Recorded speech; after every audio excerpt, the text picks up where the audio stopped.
અમરેલીમાં ફરી એક વખત સંબંધોની હત્યા થઈ છે. પત્ની સાથે સમાધાન કરવા જતા વૃદ્ધ બનેવીને મોત મળ્યું. એવી ક્રૂર હત્યા કે જેનાથી આખું ગામ હચમચી ગયું. 5 શાળાઓએ મિત્રો સાથે મળી બનેવી પર હુમલો કર્યો. કુહાડીથી બનેવીના પગ કાપી અલગ કરી નાખ્યા, જેમાં સારવારમાં બનેવી દમ તોડતા ઘટના હત્યામાં પરિણમી.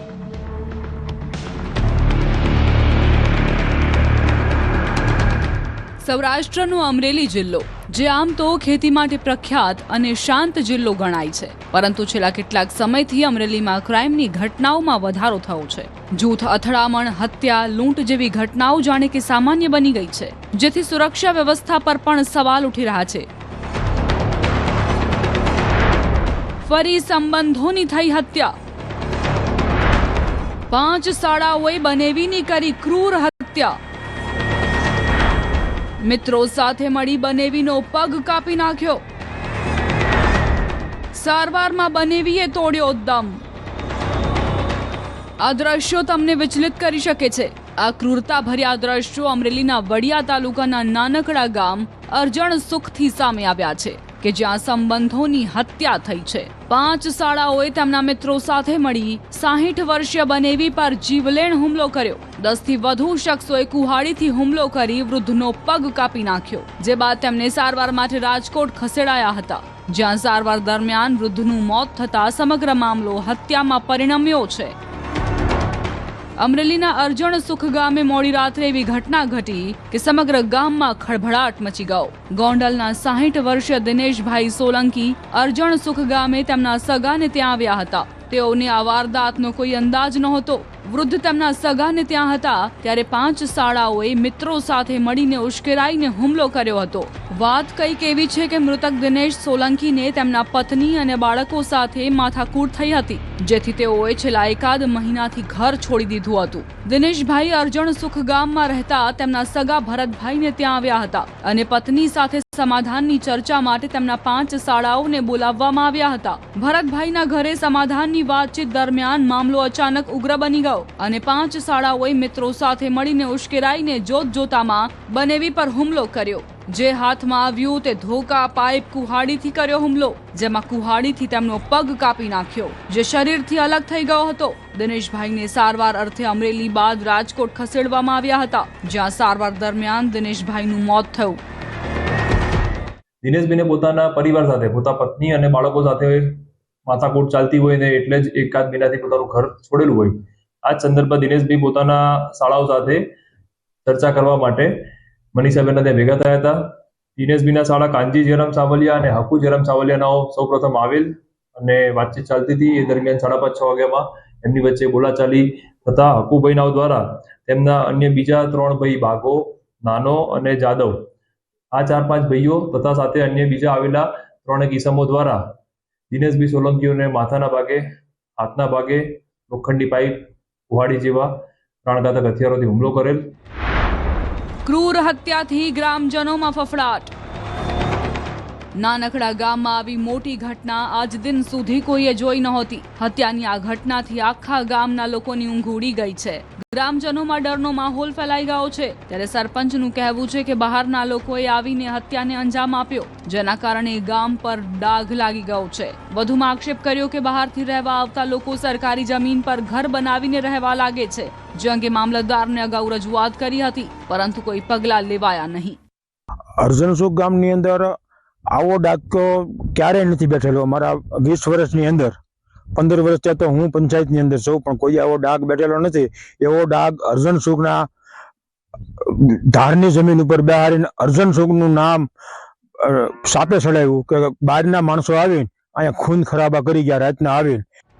ઘટનાની જાણ થતાં જ અમરેલી પોલીસ દોડી ગઈ હતી. હુમલાની ઘટના હત્યામાં ફેરવાતા પોલીસે ગંભીર નોંધ લઈ મૃતકના જ 5 શાળા અને અજાણ્યા ઈસમો સામે ફરિયાદ નોંધી. હાલમાં આરોપીઓને પકડવા માટે ડીવાયએસપીના નેતૃત્વ હેઠળ અલગ અલગ ટીમો બનાવી શોધખોળ હાથ ધરાઈ છે.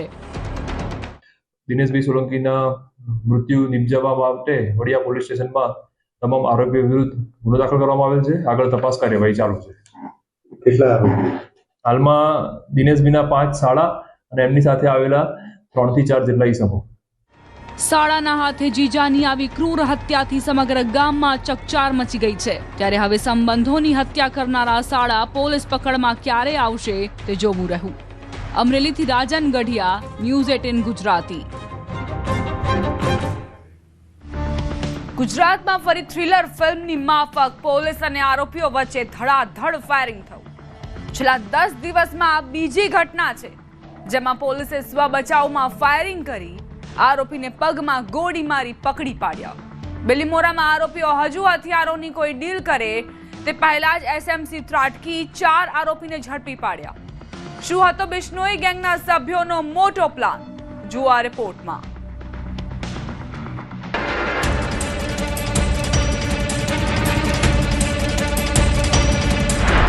નવસારીના શાંત વાતાવરણને લાગ્યું ગ્રહણ। 10 દિવસમાં જ ફાયરિંગની બીજી ઘટના। ફરી પોલીસ અને આરોપીઓ વચ્ચે અથડામણ।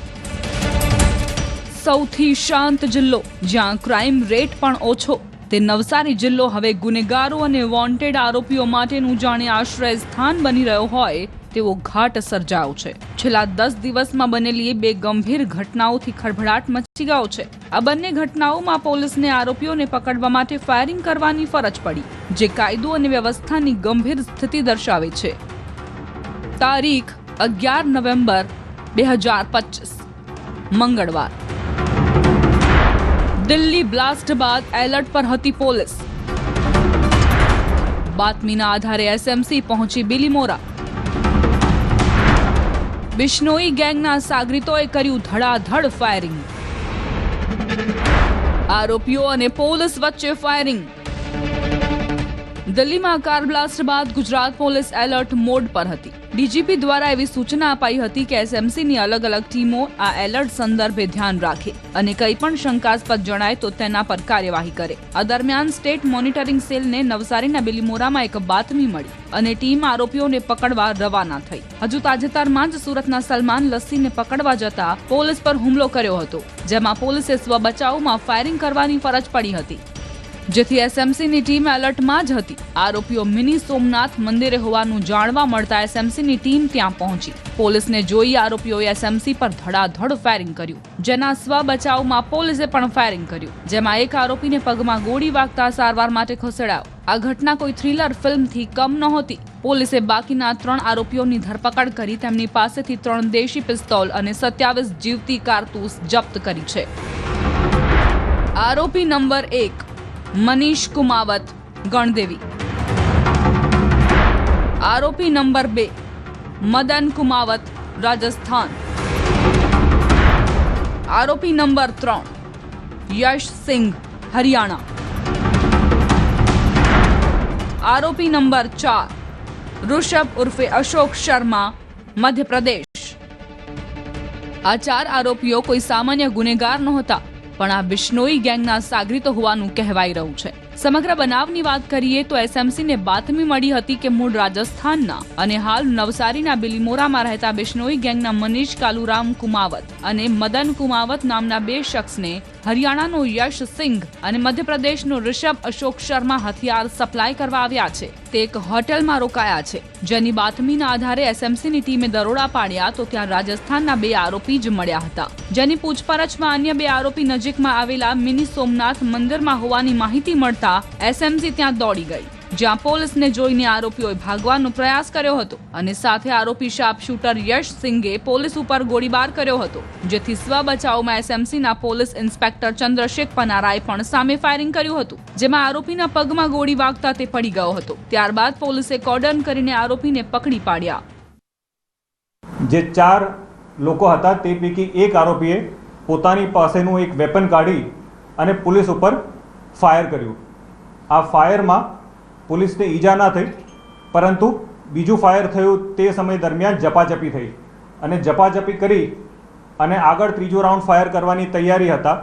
તે સમયે પીઆઈએ પનારે પોતાની પાસેનું વેપનથી પગમાં 2 રાઉન્ડ ફાયર કર્યા, જેમાંથી એક રાઉન્ડ ફાયર એને પગમાં વાગ્યો એક વ્યક્તિને અને ત્યાં એ પડી ગઈ અને ત્યારબાદ નાકાબંધી કરી અને કોર્ડન કરીને તમામ આરોપીને પકડી પાડ્યા।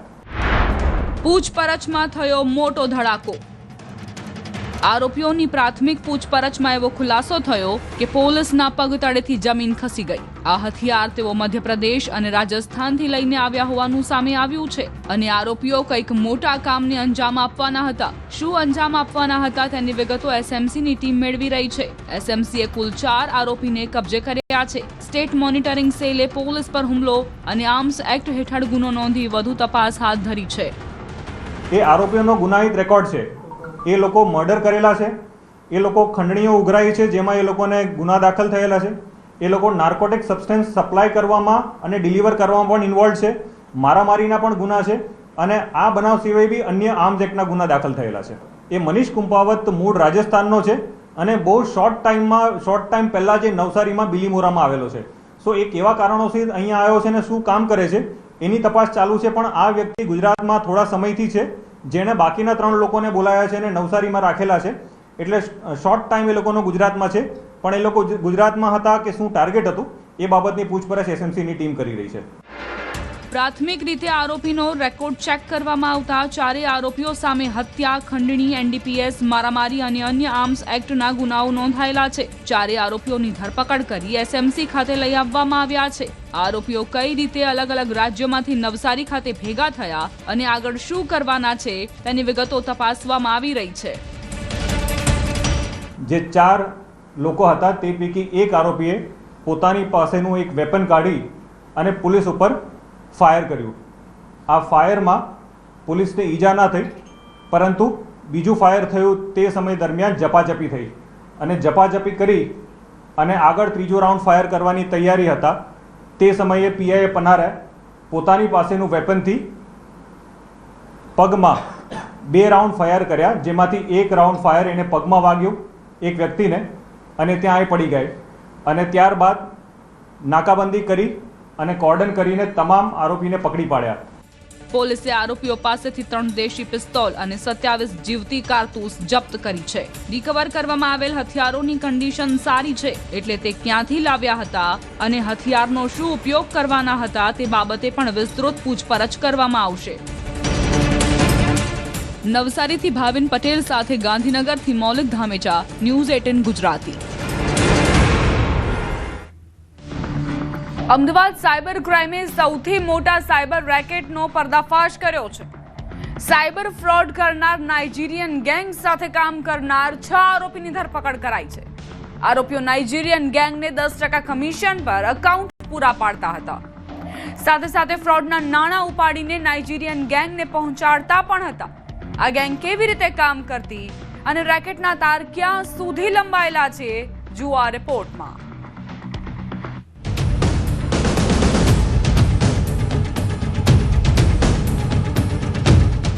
આધુનિક યુગમાં બધું જ ઓનલાઈન થઈ ગયું છે. પૈસાની લેવડ દેવડથી લઈ શોપિંગ સુધી બધું જ લોકો ઓનલાઈન કરી રહ્યા છે. પણ આ આધુનિક સગવડ સાથે સાથે આરોપીઓ પણ આધુનિક થઈ ગયા છે. હાલ સૌથી વધુ સાયબર ક્રાઇમના ગુના સામે આવી રહ્યા છે. જેટલું મોટું શહેર તેટલા વધુ કિસ્સા.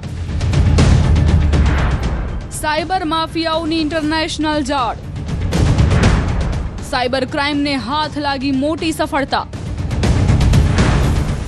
સૌથી મોટા સાયબર રેકેટનો પર્દાફાશ. નાઇજીરિયન ગેંગના 6 સભ્યો સકંજામાં. અલગ અલગ મોડસ ઓપરેન્ડીથી આચરતા ઠગાઈ. વધતી મોંઘવારીના કારણે લોકો કમાણીના અન્ય સ્ત્રોત શોધતા હોય છે. તેમાં હાલમાં ટ્રેન્ડિંગમાં છે બેંક ખાતા ભાડે આપી કમિશન મેળવવું. બસ આ જ લાલચે લોકો બની રહ્યા છે સાયબર માફિયાઓના શિકાર. અમદાવાદ સાયબર ક્રાઇમ બ્રાન્ચે આ રીતે જ ઠગાઈ આચરતી એક નાઇજીરિયન ગેંગને ઝડપી પાડી છે. બેંગ્લોર અને મુંબઈથી એક મહિલા સહિત 6 આરોપીઓની પોલીસે ધરપકડ કરી છે. ગેંગના કેટલાક આરોપીઓ જરૂરિયાતમંદ લોકોને ઝડપથી રૂપિયા કમાવવાની લાલચ આપીને તેમના બેંક ખાતા ભાડે લેતા. આરોપીઓ નાઇજીરિયન ગેંગને 10% કમિશન પર એકાઉન્ટ પૂરા પાડતા હતા. સાથે સાથે ફ્રોડના નાણાં ઉપાડીને નાઇજીરિયન ગેંગને પહોંચાડતા પણ હતા. મુખ્ય આરોપી 10 વર્ષથી એકાઉન્ટ પૂરા પાડવાનું કામ કરી રહ્યો હતો, જેમાં તેણે 1000થી વધુ એકાઉન્ટ આપી 50 કરોડથી વધુના ટ્રાન્ઝેક્શન કરાવ્યા હોવાની શક્યતા છે, જેના આધારે તપાસ કરવામાં આવી રહી છે. બેંગ્લોર ખાતેથી 2 આરોપીની ધરપકડ કરવામાં આવી હતી, કૃષ્ણામતી ચૌધરી અને મહેશ ચૌધરી. ત્યારબાદ મુંબઈ ખાતે અલગ અલગ 3 ટીમો બનાવીને મોકલવામાં આવી હતી, જેમાં મુંબઈ ખાતેથી અન્ય 4 આરોપી, જેમાં કે મુખ્ય જે એક આરોપી છે સલીમ અનવરુદ્દીન શેખ, એક ત્રિજુગીલાલ કુર્મી, એક આરોપી છે રાજેશ સરોડ અને એક નાઇજીરિયન આરોપી છે સ્ટીવ ઓગુચી. એટલે ટોટલ 6 આરોપીની ધરપકડ કરવામાં આવી હતી. આરોપીઓની ગજબની એમો, કમિશનનો ખેલ. દક્ષિણ આફ્રિકામાં વધુ કિંમતે કેમિકલ વેચવાની લાલચ. અમદાવાદના વેપારીઓ સાથે 32.72 લાખની છેતરપિંડી. લોકોને લાલચ આપી બેંક ખાતા ભાડે લેતા.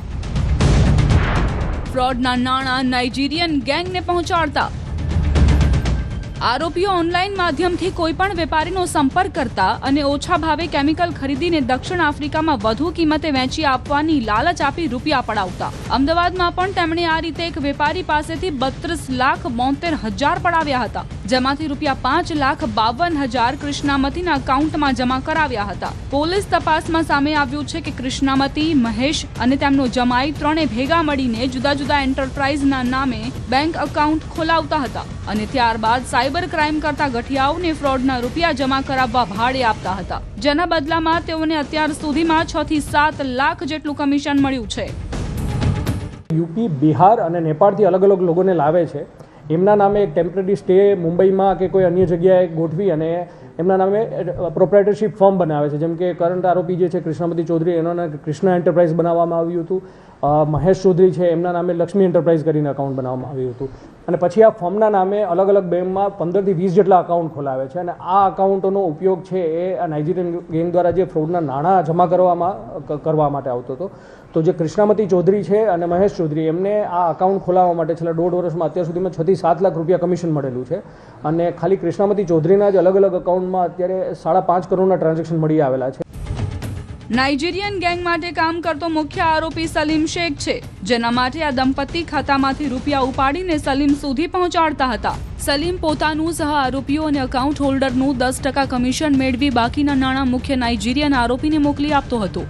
આરોપી માદુફોર સ્ટીવ ઉજોચી મૂળ નાઇજીરિયાનો છે, જે નાઇજીરિયન આરોપીઓ સાથે સંપર્કમાં રહેતો હતો અને સલીમ શેખ મારફતે જે પણ રૂપિયા મળતા હતા તેમાંથી 25% કમિશન મેળવી ક્રિપ્ટો મારફતે નાઇજીરિયા મોકલતો હતો, જે ગેરકાયદે રીતે ખોટા વિઝા બનાવડાવીને તેના આધારે મુંબઈમાં રહેતો હતો. આરોપી સલીમ શેખ દુબઈમાં પણ ગેમિંગ અને બેટિંગ એપ્લિકેશન માટે બેંક એકાઉન્ટ આપતો હોવાનું તપાસમાં ખુલ્યું છે. સાયબર ક્રાઇમ બ્રાન્ચે 68 જેટલા બેંક ખાતાની વિગત મેળવી તપાસ શરૂ કરી છે. સલીમે એક બીજી ગેંગ રાખેલી છે આખી ઘણા માણસોની, કે જેનું કામ છે ખાલી બેંકમાંથી પૈસા વિડ્રો કરવાનું અને આ વિડ્રોમાં કરેલા પૈસામાંથી 10% કમિશન કાપીને બાકીના નાણાં છે આગળ નાઇજીરિયન ગેંગને સપ્લાય કરવામાં આવતા હતા. જે નાઇજીરિયન આરોપી પકડવામાં આવેલા છે સ્ટીવ ઓગુચી, એ અન્ય નાઇજીરિયન આરોપી માટે આ જે નાણાં છે એ સલીમ અને અનેક ફરાર આરોપી છે આકાશ વસંત ગોની, એમની પાસેથી આ પૈસા મેળવતો હતો.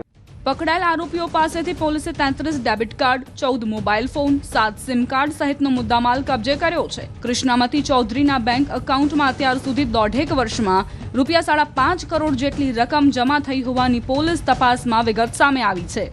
સલીમના જે મોબાઈલમાંથી અને જે ડૉક્ટર કુર્મી પાસેથી અમને 33 ડેબિટ કાર્ડ મળેલા છે અત્યારે, અને સલીમના જે મોબાઈલમાંથી અમને અકાઉન્ટોની વિગત મળી છે, એમની અત્યારે પ્રાથમિક તપાસમાં આખા ભારતભરમાં 110થી વધારે કમ્પ્લેન મળી આવી છે. અને હજી બી અમને બીજા અકાઉન્ટ જે સપ્લાય કરેલા હોય, કેમ કે 10 વર્ષથી આ લોકો કામ કરે છે. અમને જે અત્યારે અકાઉન્ટનો ડેટા મળ્યો છે એ હાલનો જ મળ્યો છે, છેલ્લા 1 વર્ષનો. એટલે અમે હજી તપાસ કરી રહ્યા છીએ કે કેટલા લોકોના અકાઉન્ટ આ લોકોએ ખોલાવેલા છે અને કેટલા ફ્રોડ એમને આચરેલા છે. આ ગેંગના તાર અને કાંડ બહુ લાંબા છે, જેથી સમગ્ર મામલે પોલીસે વધુ તપાસ હાથ ધરી છે, જેમાં હજુ કેટલાક મોટા ખુલાસાઓ થઈ શકે છે. અમદાવાદથી સંવાદદાતા ઋત્વિક સોની, ન્યૂઝ 18 ગુજરાતી. અમદાવાદના યુવકોએ આધેડને ધક્કો મારતા થયું મોત. આ રીતે 2 યુવકોએ બોલાચાલીમાં આધેડને ધક્કો માર્યો અને દાદાનો ગયો જીવ. અમદાવાદના મેમનગર વાળીનાથ ચોક પાસે એક દુકાન પાસે નાથસિંહ રાઠોડનો પ્રતાપસિંહ અને રાજેન્દ્રસિંહ સાથે કોઈ બાબતે ઝઘડો થયો. રાત્રિના 10:50 આધેડ દુકાને આવ્યા હતા, ત્યારે દુકાનમાં ઉભેલા પ્રતાપસિંહ અને રાજેન્દ્રસિંહ કેમ આવો છો કેમ કહીને બોલાચાલી કરી. ત્યારે નાથસિંહે સામે જવાબ આપતા બંને યુવકો ગુસ્સે ભરાઈ ગયા. આધેડનું ગળું દબાવી તેને ધક્કો માર્યો, જેથી આધેડે સંતુલન ગુમાવતા નીચે પટકાયા. નીચે પડતા જ આધેડનું મોત થયું. આ અંગેની જાણ થતાં ગુજરાત યુનિવર્સિટી પોલીસમાં ફરિયાદ કરી છે. સુરેન્દ્રનગરની 3 દુકાનમાં ચોરી, તો વડોદરામાં સોનીની દુકાનમાં ઉઠાંતરી. સુરેન્દ્રનગરમાં દિવસે ને દિવસે તસ્કરો બેફામ બની રહ્યા છે. થાન નવગામ રોડ પર એક જ રાતમાં 3 દુકાનમાં ચોર ત્રાટક્યા હતા. 3 થી 4 બુકાનીધારી તસ્કરો કરિયાણા સહિતની દુકાનમાં પ્રવેશ્યા હતા. 3 દુકાનમાં હાથફેરો કરીને કુલ 70,000થી વધુની રોકડની ચોરી કરી ફરાર થઈ ગયા હતા. દ્રશ્યોમાં જોઈ શકાય છે કે 3 થી 4 બુકાનીધારી તસ્કરો કરિયાણા સહિતની દુકાનમાં પ્રવેશ કરી રહ્યા છે, શટર તોડી અંદર પ્રવેશે છે અને બાદમાં ગલ્લામાંથી રોકડા અને અન્ય સામાનની ચોરી કરી રહ્યા છે. થાનમાં ચોરીથી પોલીસની કામગીરી પર સવાલ ઊભા થયા છે. આ તરફ વડોદરાના માંડવી રોડ પર આવેલા ચકાભાઈ જ્વેલર્સના શોરૂમમાં ગઠિયાઓએ પ્રવેશીને ચોરી કરી. ગ્રાહકના સ્વાંગમાં આવીને પોતાની પ્રેમિકા માટે લવ પેન્ડલ ખરીદવાનો ઢોંગ કરી રહ્યા હતા. વેપારી પાસેથી વિવિધ પેન્ડલની ડિઝાઇન કાઢવાનું કહીને ખબર ન પડે તે રીતે ગઠિયો 75,000ની કિંમતની વીંટી નજર ચૂકવી સેરવી જતા પોતાના ખિસ્સામાં નાખી બહાર ચાલતો થઈ ગયો હતો. સમગ્ર ઘટના સીસીટીવીમાં કેદ થતા સોની વેપારીએ પોલીસ ફરિયાદ કરી છે.